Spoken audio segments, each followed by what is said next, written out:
10 bullets. That's what it took for Joshua Woodruff to try and erase Shamay Pitt from this earth. But here's what he didn't count on. She lived. And now, bleeding from 10 gunshot wounds, trapped in her own car with the man who just tried to kill her, Shamay had to do something most of us pray we never have to do. She had to beg for her life while watching the inside of her body on the outside. This is her story. Shamay Pitt was 23 years old, living in DeKalb County, Georgia, trying to build a life for herself and her son. Like a lot of young mothers, she was doing her best, working, raising her child, navigating the complications that come with co-parenting and past relationships. She had history with a man named Joshua Woodruff. He was 25, her ex-boyfriend, and whatever they had was over. Or at least, it was supposed to be. Breaking up is hard enough when both people accept it's done. But when one person won't let go, when one person sees the end of a relationship as a challenge to their control, that's when things get dangerous. And Shamay was about to learn just how dangerous. Now, we don't know every detail of their relationship. We don't know when the red flags started showing up, or if Shamay saw them and tried to convince herself things would get better. What we do know is that by November 2025, they were no longer together. They were exes, past tense. And that should have been the end of it. But Joshua Woodruff had other plans. November 2nd started like any other day for Shamay. She had no idea it would end with her fighting for her life. Joshua reached out. He wanted to talk. Just talk. And look, we've all been there. That ex who says they just need closure. Just need to say one more thing. Just need to clear the air. Sometimes it's harmless. Sometimes it's manipulative. And sometimes it's a setup. Shamay agreed to meet him. Maybe she thought they could have a mature conversation. Maybe she wanted to keep things civil for her son's sake. Maybe she just wanted to get it over with. Whatever her reasons, she said yes. They met up on Snapfinger Road in DeKalb County. The plan was simple. Talk it out, move on, go their separate ways. But that's not what happened. They were in her car, her space. And what started as a conversation turned into something else entirely. There was tension, there was anger, and then there was a struggle. Joshua Woodruff wasn't there to talk. He was there to hurt her, to punish her, to make her pay for whatever he felt she'd done by leaving him. Shamay didn't see it coming fast enough. One moment they're talking, the next moment she's fighting for her life inside her own vehicle. And then Joshua did something that would change everything. He pulled out a gun. Now let's pause right here for a second. When someone pulls a gun on you, your brain goes into overdrive. Fight or flight, adrenaline, terror. Time slows down and speeds up all at once. Shamay was trapped in that car with a man who just revealed he was willing to kill her. And there was nowhere to run. He stepped back. Then he stepped forward. And he started shooting. Bang, bang, bang. The sound of gunfire inside a car is deafening. Shamay's ears were ringing so loud she could barely process what was happening. But then reality hit her like a freight train. He was shooting at her. Not past her, not near her, at her. Joshua Woodruff was actively trying to end her life, and he wasn't stopping. 1 bullet, 2 bullets, 3, 4, 5. He kept pulling that trigger. 6, 7, 8, 9, 10. 10 gunshot wounds. 10 times Joshua Woodruff decided Shamay Pitt didn't deserve to live. 10 times he chose violence over letting her go. And Shamay? She was still conscious, still aware, still alive, but barely. "I see the inside of me on the outside," she would later say. Think about that for a second. She looked down at her own body and saw things that should never be visible.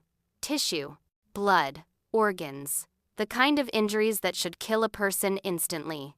But Shamay's body refused to quit. Her heart kept beating, her lungs kept pulling in air, and her mind stayed sharp enough to realize she was living through her own murder attempt. The shooting stopped, the car filled with the smell of gunpowder and blood.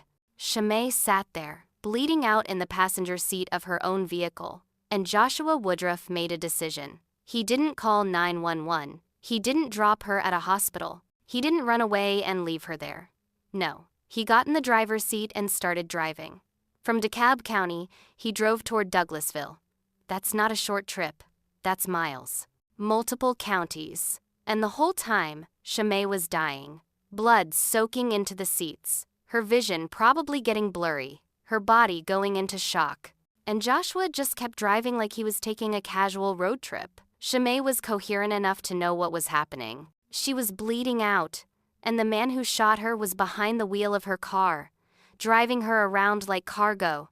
She begged him for help, pleaded with him to take her to a hospital, to call someone, to do anything. But Joshua wasn't listening to her pain. He was listening to something else entirely. At some point during this nightmare drive, Shamay heard Joshua make 2 phone calls, 2 separate conversations. And what she heard chilled her to the bone. He was asking people what to do with her body. Not, should I take her to the hospital? Not, I messed up, what do I do? He was talking about her like she was already dead. Like disposing of her was just a logistical problem he needed to solve. Girl, imagine that. You're sitting right there, still breathing, still fighting, and someone is on the phone discussing where to dump you. That's not just murder. That's cold. That's calculated. That's evil in its purest form. Shamay knew she was running out of time. Her body was shutting down. She'd lost so much blood, and all she could think about was her son, her baby, the child who needed his mother, the boy who would grow up without her if Joshua got his way. So she asked him something. One simple request. One final plea. Can I just write a letter to my son? Let me tell you something. When a mother asks to write her child a goodbye letter, that's not just sad. That's a moment where you realize how close death really is. Shamay wasn't asking to be saved anymore. She was asking for a chance to say goodbye, to leave something behind, to make sure her son knew she loved him even as she bled out in a car driven by the man who killed her. Hours passed. Hours. While Joshua drove around, trying to figure out his next move, Shamay sat in that passenger seat, holding onto life by a thread. And somehow, against every odd, her body kept fighting. Eventually, Joshua made a choice. Not the right choice, but a choice that would save Shamay's life. He drove to a hospital and abandoned her there. Just left her, dropped her off and walked away like she was trash he needed to dispose of. Paramedics found her in critical condition. 10 gunshot wounds, massive blood loss, barely clinging to consciousness.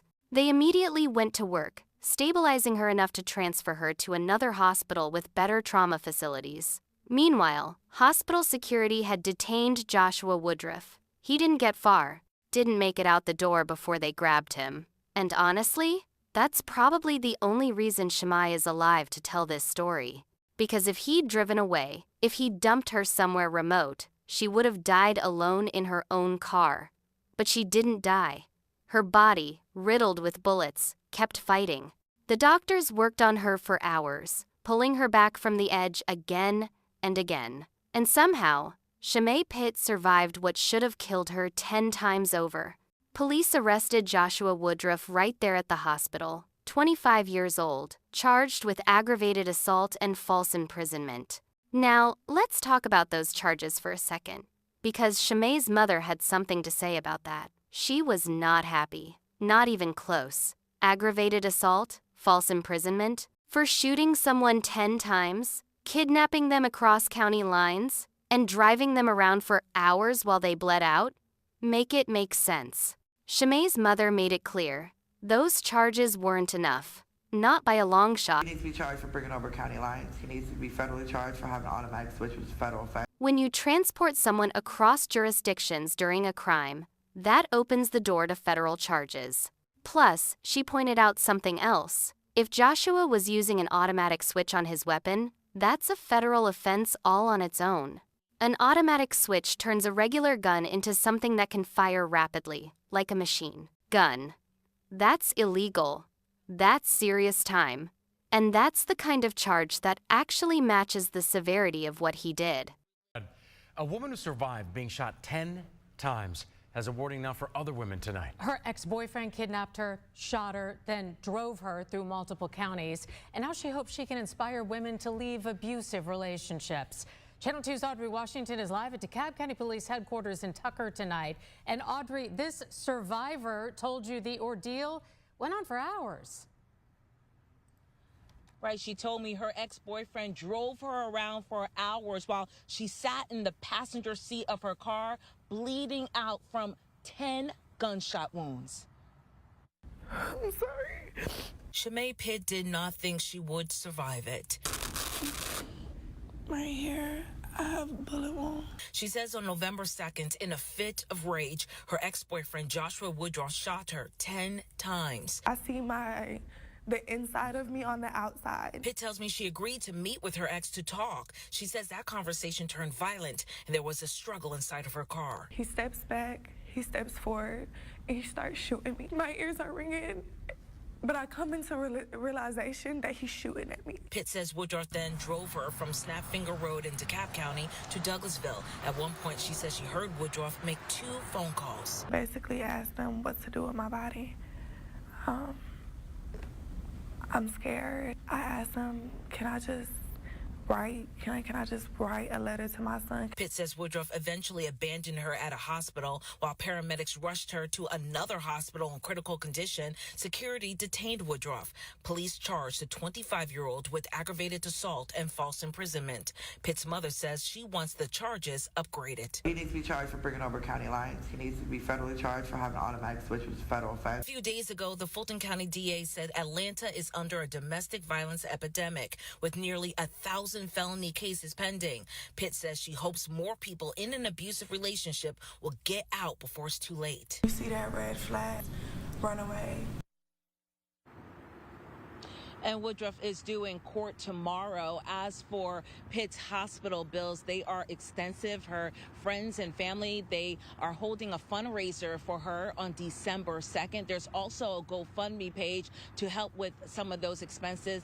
Though that link to the GoFundMe page can be found on our website. That's WSBTV.com. And we are live tonight here in DeKalb County. I'm Audrey Washington, Channel 2 Action News. Audrey, to survive that and to have the strength to talk about it in the hopes of helping other people, just amazing bravery. Thank you. But as of now, Joshua Woodruff is facing aggravated assault and false imprisonment charges in DeKalb County. He was due in court, and the legal process was just beginning. The charges might get upgraded. They might add federal counts. But for Shamay and her family, the damage was already done. No amount of prison time would give her back the life she had before November 2nd. Here's the thing about surviving something like this: you don't just walk away. Shamay didn't get shot 10 times and then bounce back like nothing happened. Her medical bills were extensive, like life-altering, expensive, the kind of debt that follows you for years. Surgery after surgery, physical therapy, mental health treatment, medications, follow-up appointments. The cost of surviving adds up fast, and insurance only covers so much. Her friends and family stepped up. They organized a fundraiser scheduled for December 2nd. They set up a GoFundMe page to help with the medical expenses, because that's what community does. When one of us is down, we lift them up. We show up. We contribute what we can. And people did. They donated. They shared her story. They made sure Shamay knew she wasn't alone in this fight. But beyond the physical recovery, beyond the financial burden, there was something bigger happening. Shamay Pitt made a decision. She decided to speak up, to go public with her story, to use her trauma as a warning to other women who might be in similar situations. And that takes courage, real courage. Because reliving your trauma for the world to see, that's not easy. Breaking down in front of cameras, showing your scars, admitting you almost died at the hands of someone you once loved, most people would hide. Most people would want to forget and move on quietly. But not Shamay. She sat down for interviews. She showed her bullet wounds on camera. She talked about the pain, the fear, the moment she thought she'd never see her son again. And she did it all with one goal in mind: to save someone else's life. See that red flag? Run away. 4 words that carry the weight of 10 bullets. 4 words that cost her everything to learn. 4 words that might save somebody's life. And her timing couldn't be more relevant. Just days before Shamay was shot, the Fulton County District Attorney made a public statement. Atlanta, they said, is under a domestic violence epidemic. Nearly 1,000 felony domestic violence cases were pending in the system. 1,000. And those are just the ones that made it to court. How many more women are out there right now, dealing with abuse in silence? How many are making excuses for their partners? How many are hoping things will get better? Shamay's story isn't unique. That's the tragedy of it. Every single day, women are being hurt, controlled, and killed by men who claim to love them. Every single day, someone is ignoring a red flag because they want to believe their partner will change. Every single day, someone is agreeing to just talk with an ex who has no intention of talking. Domestic violence doesn't always look like violence at first. It starts small, a controlling comment here, a jealous outburst there, checking your phone, isolating you from friends and family, making you feel like you're crazy for being upset. And then it escalates. The verbal abuse gets worse, the control gets tighter, and one day, you find yourself in a situation you never thought you'd be in, wondering how it got this bad. Shamay survived to tell us what happens when you ignore those red flags. She survived to show us the price of staying when you should have left. She survived to be living proof that he would never actually hurt me, is a lie that too many women have died believing. But here's what makes her story even more powerful. She's not just surviving, she's advocating, she's speaking up, she's using her platform to reach women who need to hear this message. And in a community where domestic violence is often kept behind closed doors, where we're taught to mind our business and stay out of people's relationships, Shamay is breaking that silence. Because silence protects abusers. Silence lets men like Joshua Woodruff think they can get away with it. Silence keeps women trapped in dangerous situations because they think they're alone. But when survivors like Shamay speak up, they create a ripple effect. They give other women permission to leave. They show them it's possible to survive. They prove that your life is worth more than staying in a relationship that might kill you. Shamay's son still has his mother. That's what matters. Despite Joshua Woodruff's best efforts to take her away, despite 10 bullets that should have ended her life, despite hours of bleeding and begging and preparing to die, Shamay's son still has his mother. And now he has a mother who's a survivor, an advocate, a warrior. The fundraiser happened. The community rallied. The story spread. And somewhere out there, a woman saw Shamay's story and made the decision to leave her abusive partner. Somewhere out there, a mother recognized the warning signs and got herself and her children to safety. Somewhere out there, Shamay's courage saved a life. That's her legacy. Not the trauma, not the scars, not the 10 bullets or the hours of terror. Her legacy is every woman who hears her story and chooses herself. Every woman who sees that red flag and runs away. Every woman who refuses to become another statistic in Atlanta's domestic violence epidemic. Shamay Pitt looked death in the face and lived to talk about it. And thank God she did. Because her voice, her story, her warning, it's reaching people who need to hear it. It's breaking through the noise and the shame and the fear that keeps so many women silent. So if you're watching this and you see yourself in Shamay's story, if you've got an ex who won't let go or a current partner who scares you, if you're making excuses for behavior you know isn't right, listen to what she said. You see that red flag, run away. Don't wait for it to get better. Don't give them another chance. Don't agree to just talk. Run. Get somewhere safe. Tell someone. Ask for help.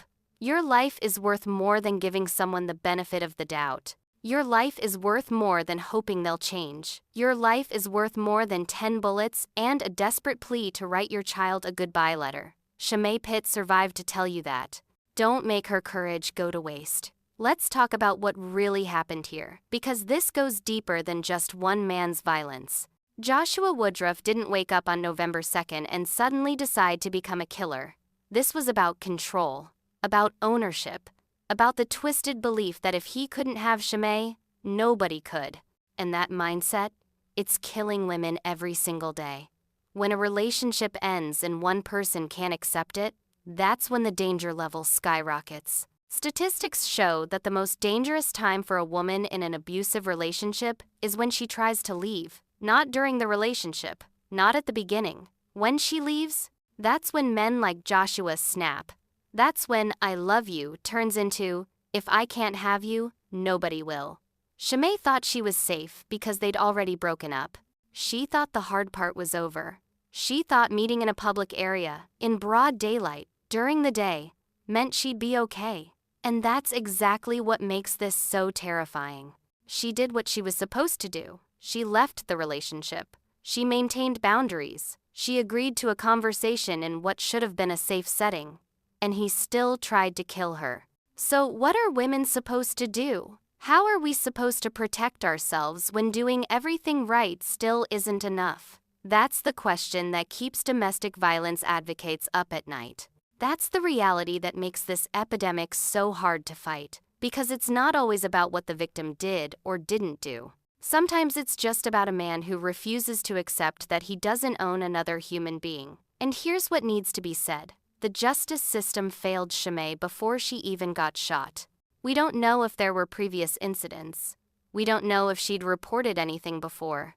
But what we do know is that the system is so overwhelmed, so backlogged with domestic violence cases, that women are falling through the cracks. The Fulton County DA said it themselves. Nearly 1,000 felony cases pending, 1,000 women waiting for justice, 1,000 families waiting for protection, 1,000 situations that could explode into violence at any moment. That's not acceptable. That's a system breakdown. Her story isn't over. She's still healing, still fighting, still speaking up. And as long as she keeps using her voice, she's saving lives, maybe even yours.